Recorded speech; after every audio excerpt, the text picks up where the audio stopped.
Mateus 9, versículo 9. Jesus, passando adiante dali, viu assentado na alfândega um homem chamado Mateus, e disse-lhe: segue-me. E ele, levantando-se, o seguiu. E aconteceu que, estando ele em casa, sentado à mesa, chegaram muitos publicanos e pecadores, e sentaram-se juntamente com Jesus e seus discípulos. E os fariseus, vendo isso, disseram aos seus discípulos: por que come o vosso mestre com os publicanos e pecadores? Jesus, porém, ouvindo, disse-lhes: não necessitam de médico os sãos, mas sim os doentes.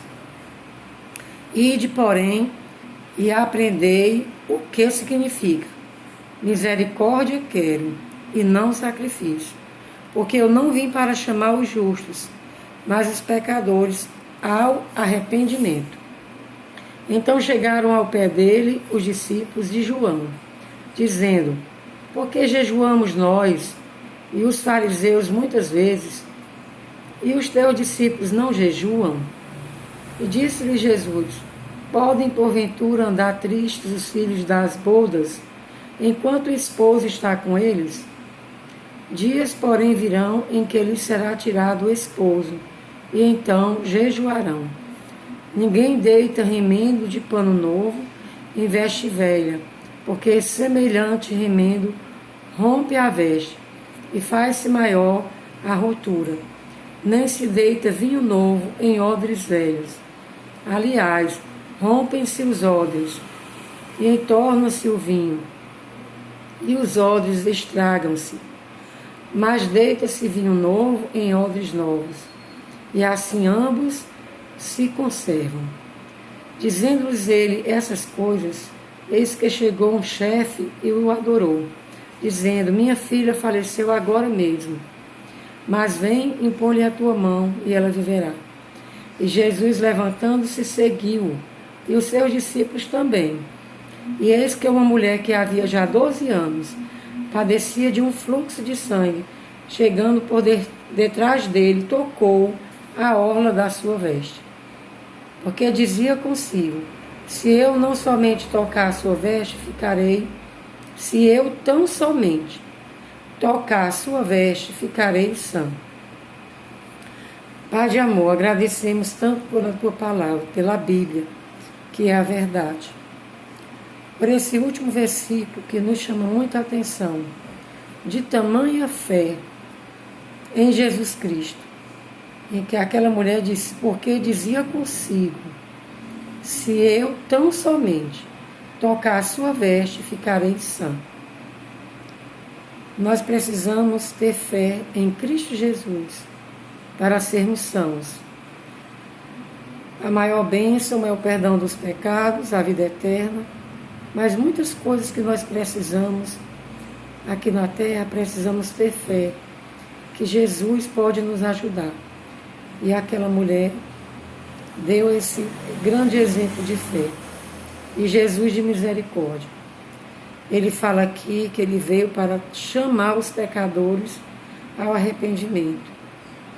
E ele chamou a atenção das pessoas dizendo que os sãos não precisam de médicos, mas sim os doentes, fazendo uma comparação.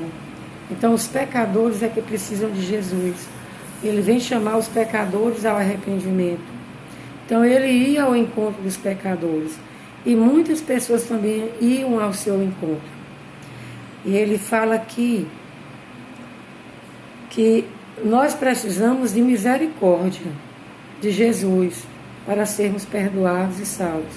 Por isso também devemos ter misericórdia dos pecadores. Outra coisa que chama atenção nesse trecho que nós lemos é a questão da preocupação com as pessoas em costumes, em grupos. Esses fazem isso, esses não fazem aquilo, os discípulos de João jejum, os teus não. Então tem certos costumes, tem certas atitudes que pertencem a cada um. Deus vai tocando no coração de cada um. E ele vai dando exemplo. Aqui os discípulos dele estavam com ele, e ele falou: quando o esposo for tirado, eles vão ter a necessidade de jejuar. Mas também ele dá outra dica em Mateus, que o jejum precisa ser secreto. A oração secreta ela tem mais efeito, a esmola secreta tem mais efeito. O que nós precisamos é professar a nossa fé em Cristo. Mas tem atitudes de oração, de jejum, que tem que ser de esmola, que são melhores secretamente, porque Deus em secreto recompensa e nós não recebemos a glória humana. Ninguém vai nos louvar porque estamos orando, porque estamos jejuando, porque estamos dando esmola, porque ali nós estamos secretamente com Deus. Isso não quer dizer que a oração em público seja errada, se ela for sincera. Isso não quer dizer que nós não devamos pregar o Evangelho, abrir a boca e pregar o Evangelho, porque isso aí é outro mandamento, ide por todo mundo pregar o Evangelho, ensinando-os, batizando-os. Então, cada coisa no seu tempo. Muitas vezes Deus chama a cada um em tempos diferentes, em grupos diferentes, em ministérios diferentes, com toda a liberdade que o Espírito Santo tem de distribuir fé, distribuir dons, distribuir força, fortaleza, sabedoria. Agora, uma coisa é importante a gente ressaltar. Jesus Cristo disse que veio para os pecadores para chamar eles ao arrependimento. Então, quando Jesus vai até os pecadores, é para convidar eles para se arrependerem e não para continuarem no pecado. É isso que nós temos que entender.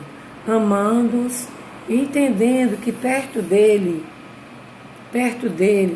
que é a vida, que é o perdão, que é o amor, que é o Filho de Deus enviado pelo Pai para nos salvar, perto dele, com certeza terão uma vida abundante. Uma vida que não vai ser mais escrava do pecado. Mas que esse processo de convencimento, pertence ao Santo Espírito de Deus. Nós apenas convidamos pecadores ao arrependimento, como Jesus também nos convida. E como crentes em Cristo Jesus, quando nós pecamos e erramos, o Santo Espírito de Deus também nos convida ao arrependimento, para nos consertarmos como filhos também. Então tudo é pelo Espírito Santo de Deus, não por força, nem por violência.